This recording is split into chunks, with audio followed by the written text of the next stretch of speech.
Hey guys, good morning. Welcome everybody. We have got a spotlight on an AC2002C. For those of you that don't know what that is a high security model, dual validator, dual hopper coin changer made by American Changer. And without further ado, let's take a peek. This came in yesterday. And as you can see, it's got the green stripe hoppers. It's got one MEI validator, but when we send it out, it's going to have the second one. This is what it looks like from the front. You can see they have one hole blocked off there, but an excellent piece of equipment where you cannot put a rear load machine in your facility, such as a car wash, self-serve car wash, or laundromat. This has the recessed door, super heavy steel, as you can see. And this era, this was built, let's see if we have a, no, we don't have a date on this one, but it has, I'll show you here, it has the earlier green display board that still has the transformer mounted on it. So when this goes out, this will have a universal board in it. It will have Evolution yellow stripe hoppers, and of course this cutout that's blocked, it'll have two of the 2700 series validators like it has the one now. So once again guys, this is just the beginning. It does have the high security stand. These stands are meant to be bolted down from the insides. It has a bracket that goes all the way to the floor, so a great idea. I would still recommend you bolting it to the back as well, but to my knowledge I've seen some attempts on trying to break into these, but never with any success. So we will update you here as we get all the components out on the bench and check them out and start installing the new stuff. Right back at you. Okay, what we're going to do here now is we're going to take out the components.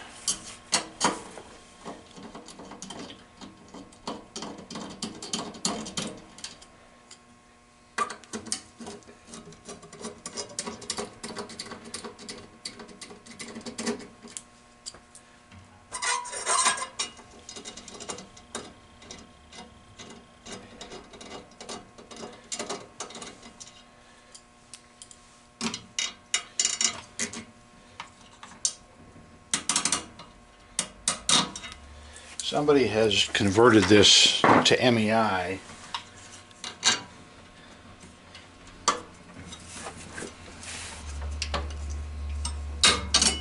As I can tell by they didn't use the correct bracket here. Bracket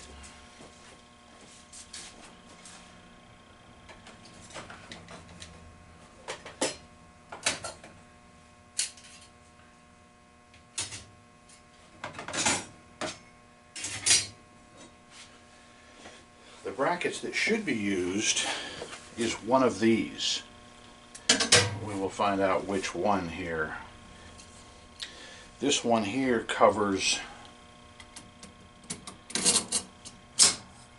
that's not the one. We need the sliding bracket. Let me make sure we're in view here.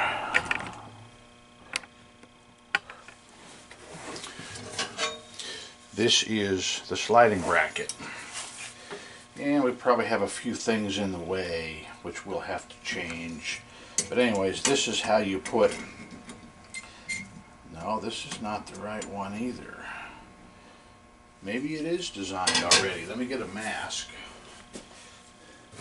and we will see. Maybe they just had the wrong spacers. Yeah, they did. They didn't have it flush.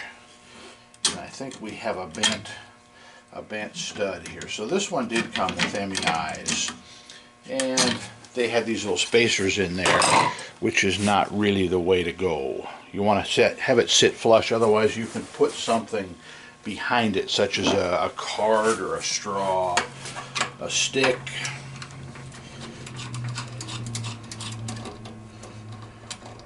So this one is a fairly late model unit, definitely in the 2000s.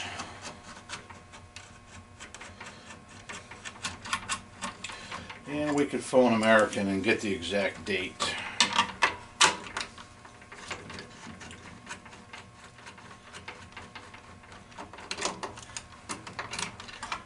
Let me grab a wire strippers here so we can cut one cable tie to get this guy out of here.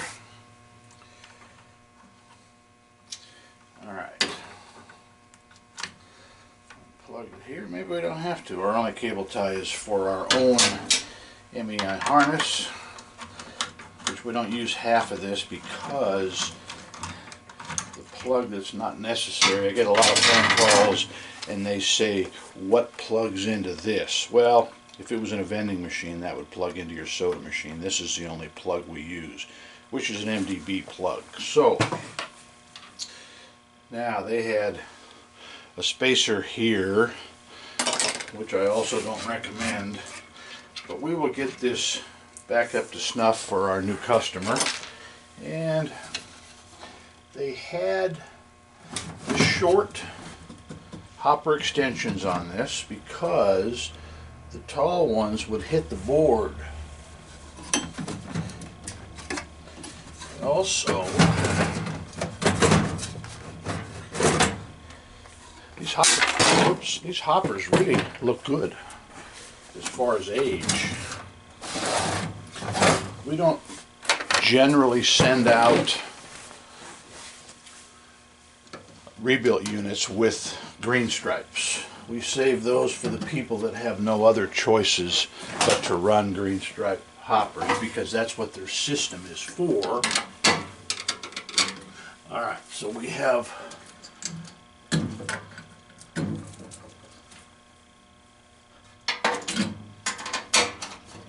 have 5/16 nuts instead of 11/32, which is about 50% of the time.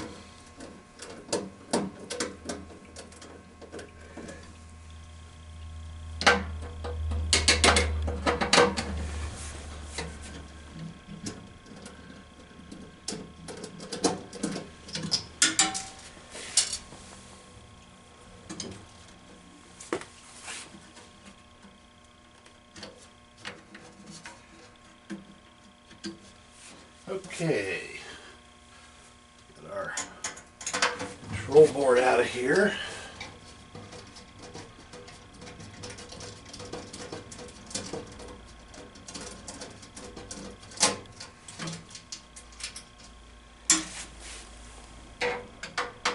Two more, don't forget the ground.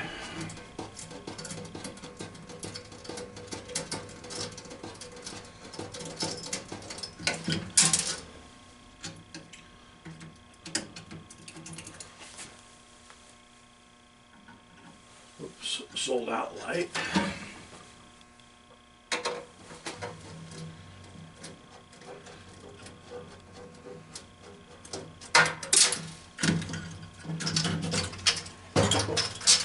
If you buy a rebuilt changer from us, we replace as much as we can with 11/32 nuts as opposed to 5/16. So, alright guys, that's the major components here. Really, once again, I must emphasize, this is a low mileage machine. These hoppers, I mean, they really look nice. You know, they show a little bit of grime in there, but we'll take them apart. These will be sold as rebuilts, and we will pass this 2000 generation control board, known as a super universal board, but the new ones have a Meanwell power supply, not the soldered in transformer like this, which by the way we still service and we still offer these. So alright guys, on to the next step. Alright guys, I want to show you a little something we do when we put in hoppers with plates. I already have the plates installed in the machine. Is we use a little bit of synthetic grease, And I don't mean a lot, I mean just a little bit, to where it just barely coats the pins. This is the same idea as the first time I saw my grandfather change a light bulb. He put a little bit of God knows what, probably axle grease back then in the day, but it's so you can get the pins out. In other words, that's all the grease that's required,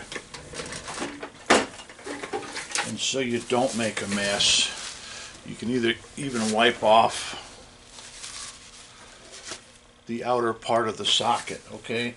And once again, this is just so we can get the hopper back out later. Let's say you're one of those guys, and I encourage you to be one of those guys that doesn't slide this hopper in every single day in his arcade because he wants to fill it, look at it, whatever. I encourage you to fill them in place.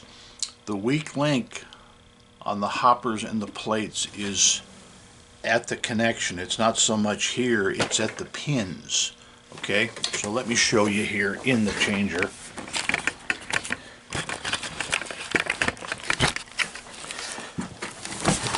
Alright, so we have our plates, our new plates for our Evolutions hooked in. Let me see if I can do this one-handed. I have not mounted any of the wires. You can go in that far with it, as the plates have cutouts, okay? Well, we got a little, we did a rookie move here and got the wire stuck between the plates. So anyways, be sure the wire is free. Now, see what happens here? This is important. Hear that clunk? Well, it's not in, okay? The new hoppers, for some reason, what I do is I lift them at the top. I'm having a hard time doing this because I got to put the camera down. So what I do, and I'm just telling you what I do,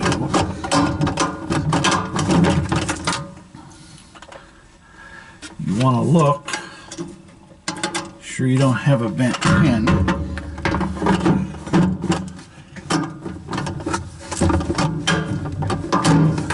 Then, that went in very tough, guys. That was a little bit harder than they ever are. Make a long story short, I push here, but I lift in the back, okay? And they normally should slide right in. Now that one, once again, was a little bit tough, but it'll ease up once we get that silicone grease in there.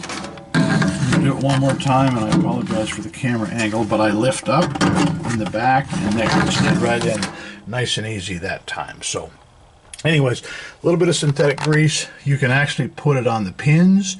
I prefer to put it on the other side because the other side is the female end, and it doesn't make quite as much of a mess. You want a minimum amount of grease. So anyways, just a little trick, guys. A little synthetic grease on the pins. It'll save the life of that connection, and you won't be buying new plates from me down the line. So all right, on to the next step. Okay, hopper number 2. As you can see, we have our synthetic grease in place. Let's see if we have a little bit better luck this time with getting this to slide in a little smoother. Now I'm one-handed, so see this one here? See how nice that went in? That's how they all should go in. So anyways, always push down here, guys. If you buy a rebuilt hopper or something from me and it says push here, that's what it means. But if it doesn't go in, do lift on the back here. So all right, our 2 hoppers are in place. We will put our diverter chutes on there, and do not have our super universal board yet. It is on the FedEx truck. Hopefully it'll be here today, but we will we'll put our validators in next. Okay, on to the next phase here. We have a couple of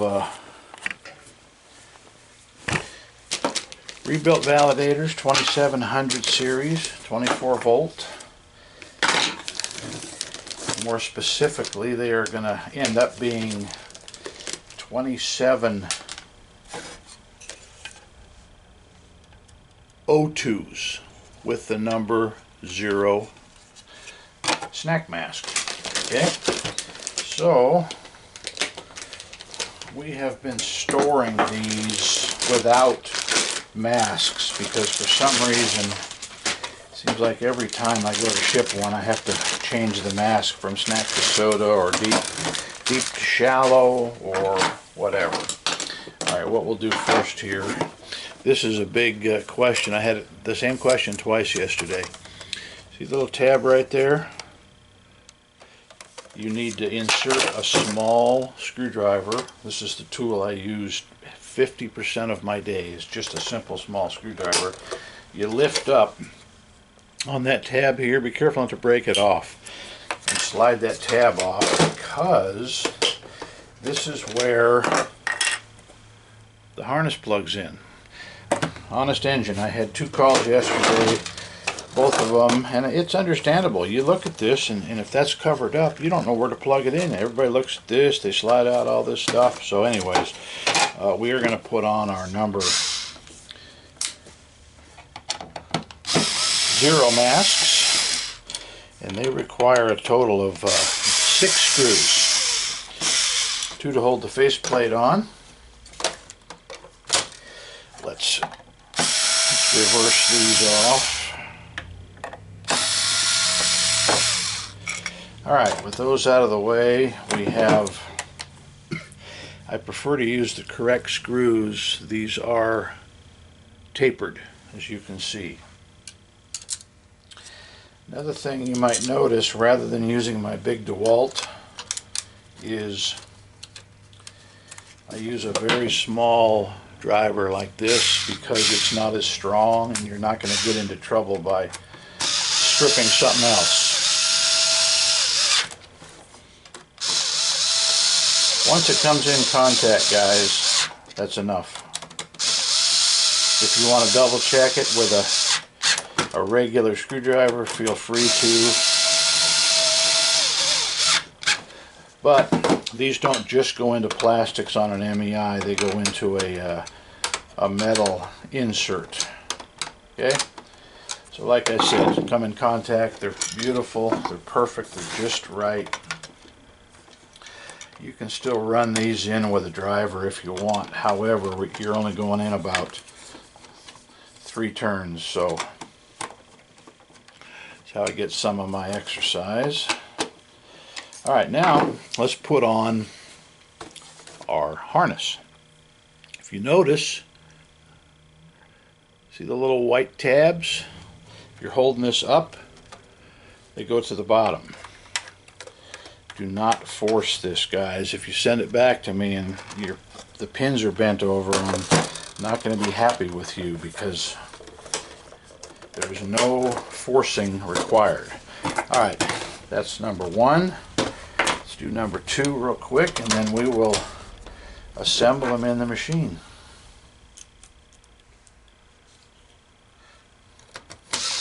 These are not magnetic because they are stainless.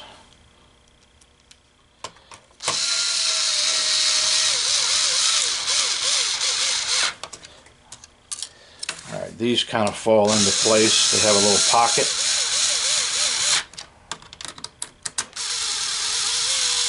Whoops. Time to charge up. Yep. Alright, good thing we're almost done here. I'm going to take a second to wipe off the corner of this one. It got something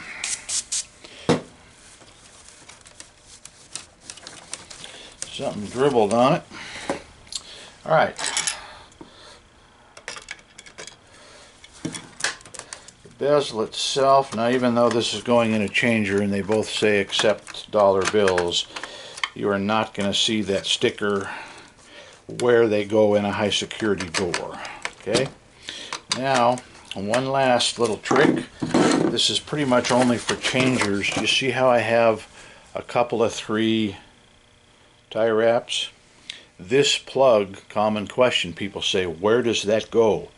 Doesn't go anywhere in a changer. This is for a vending machine coin mech. So I like to tape it, tie wrap it out of the way, and that way it's not flopping in the breeze when you're servicing your machine, filling it up.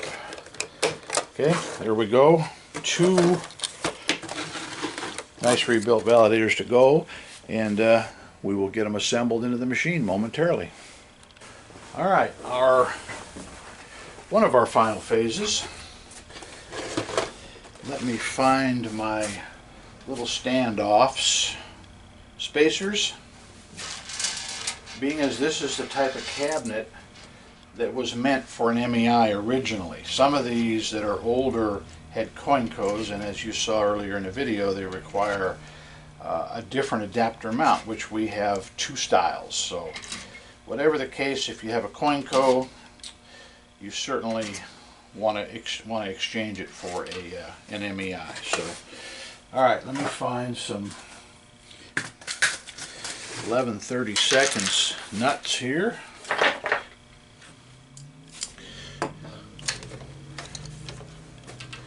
Validators go just like so.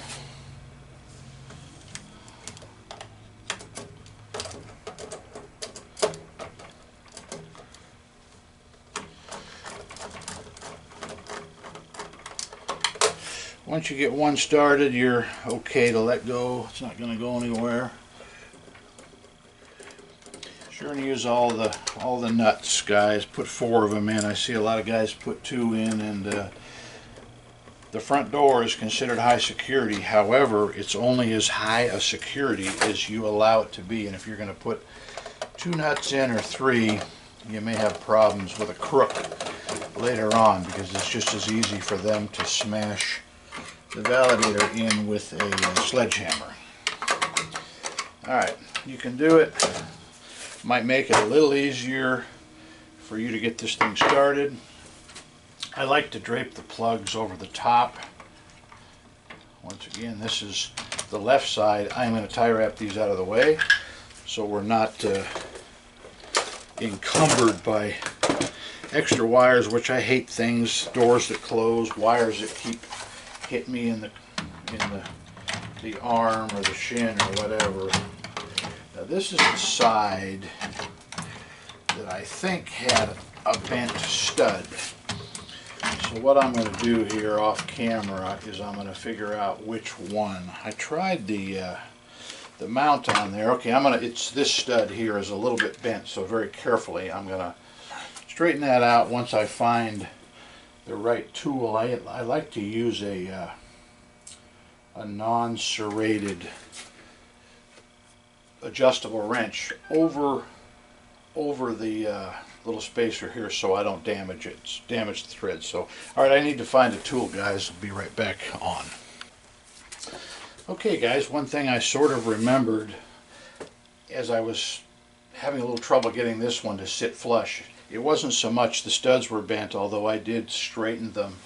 On a front load high security, see how close the bezel is to this hinge? Well, you can open it that far without it hitting, and I had it sitting flush, so that's the reason we couldn't get that in. So left and right validators are plugged in. We have bigger bill boxes than these that hold more capacity, and so that's as far as we're going to go today, for the simple fact that our Super U board is on the FedEx truck. Most likely it will be here today. So what we'll do is wrap this up. I hope I gave you a few pointers on American changers, and we will give you a recap in a video in a day or so, and we will show this machine in operation. Guys, appreciate you being here. Doug at Doug's World Tour, Vending channel. For now, out. Alright, we weren't out. We want to show you what a good looking piece this is as far as a finished unit. Available with token front, change front.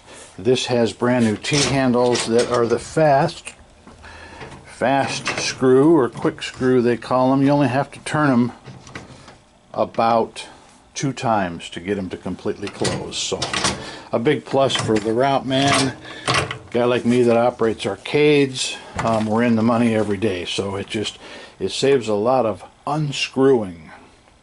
Alright guys, we are officially out. Look for the next video on the operation of this AC 2002C.